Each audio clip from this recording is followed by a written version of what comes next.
I got the first batch of boards back today. They took about 5 days, 6 days to come back, which is, it's really pretty remarkable that you can get this sort of thing made and shipped in that sort of time. Disappointingly, there's no V-score between the two halves of the board. I've been back through my documentation. Entirely my fault. I didn't tell them that I included a V-score on the user Eco 1 layer, so I'll learn from that mistake. Not the end of the world. I'm sure I can saw through that gap and separate the boards, but yeah, let's get building. Right, 10 minutes with a sharp craft knife, and I think I've reinstated the missing V-score, so let's give this a go. And there we are. 2 boards, which hopefully will fit back to back, something like that. Soldering time. I'm going to start with the components around the power connector, so the Schottky diodes, these 2 smoothing caps, C1, C2, and the 5-volt regulator and the capacitors around that, so C18, 19 and C20. The advice is always to start with the lowest profile components first, but of course I'm going to stick a dirty great big Eurorack power connector on, so that advice goes out the window on stage 1.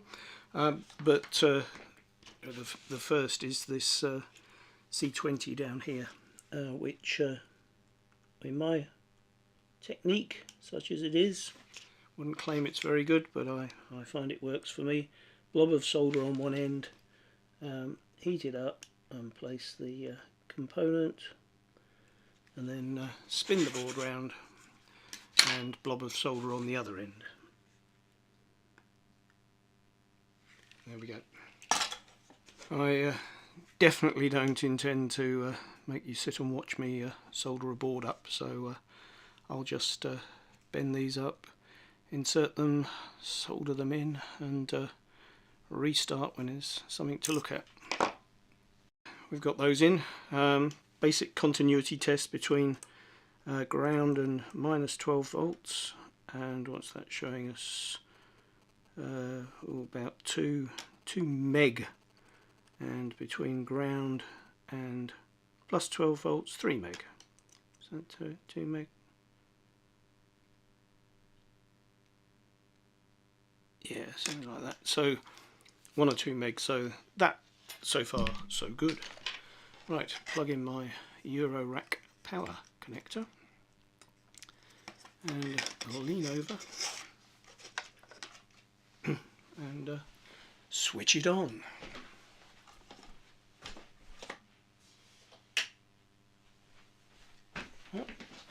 No magic smoke, that's a good sign. Measure across the 5-volt regulator there. It's between that pin and that one. What's that? 4.98. So that looks pretty good. And we should have between there and there we should have 12 volts, and between there and there we should also have 12 volts, 11.78. Yep, so far so good. And there we are. I have soldered everything up, and I think they look really pretty. So yeah, they should fit back to back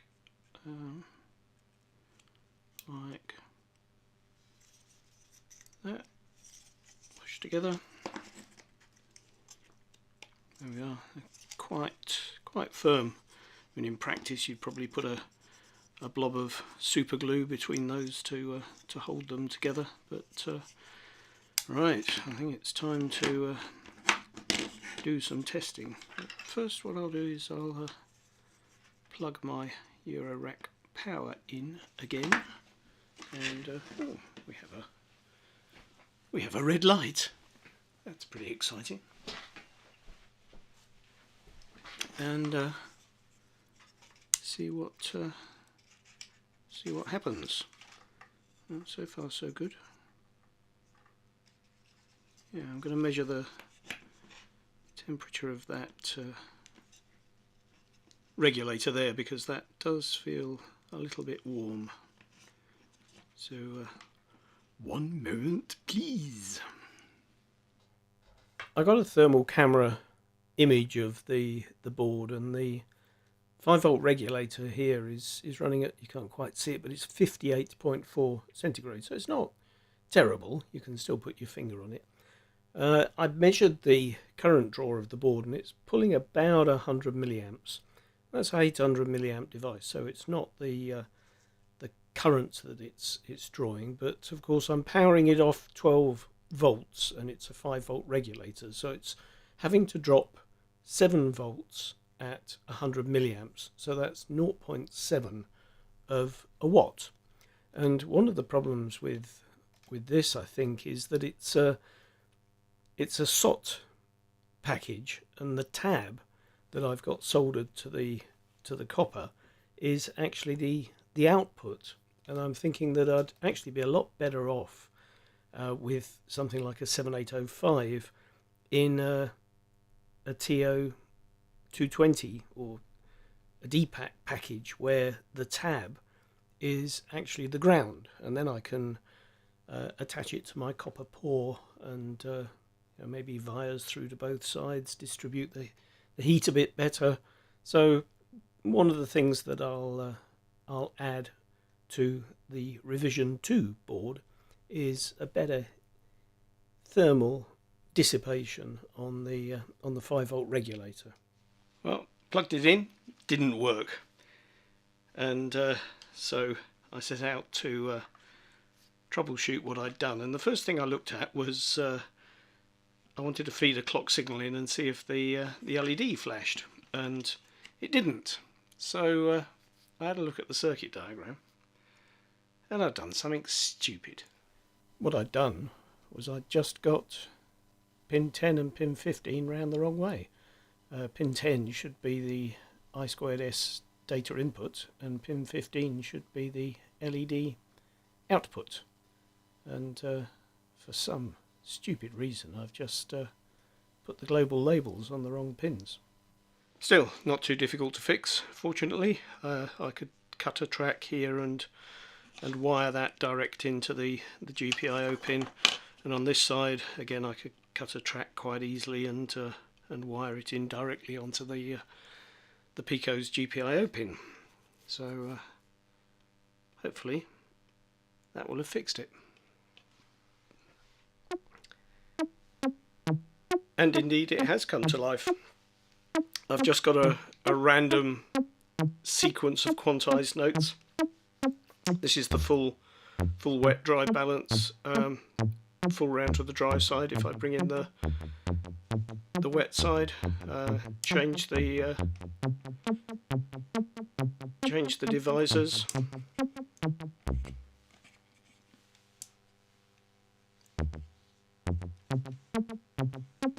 and bring some feedback in, and there we go.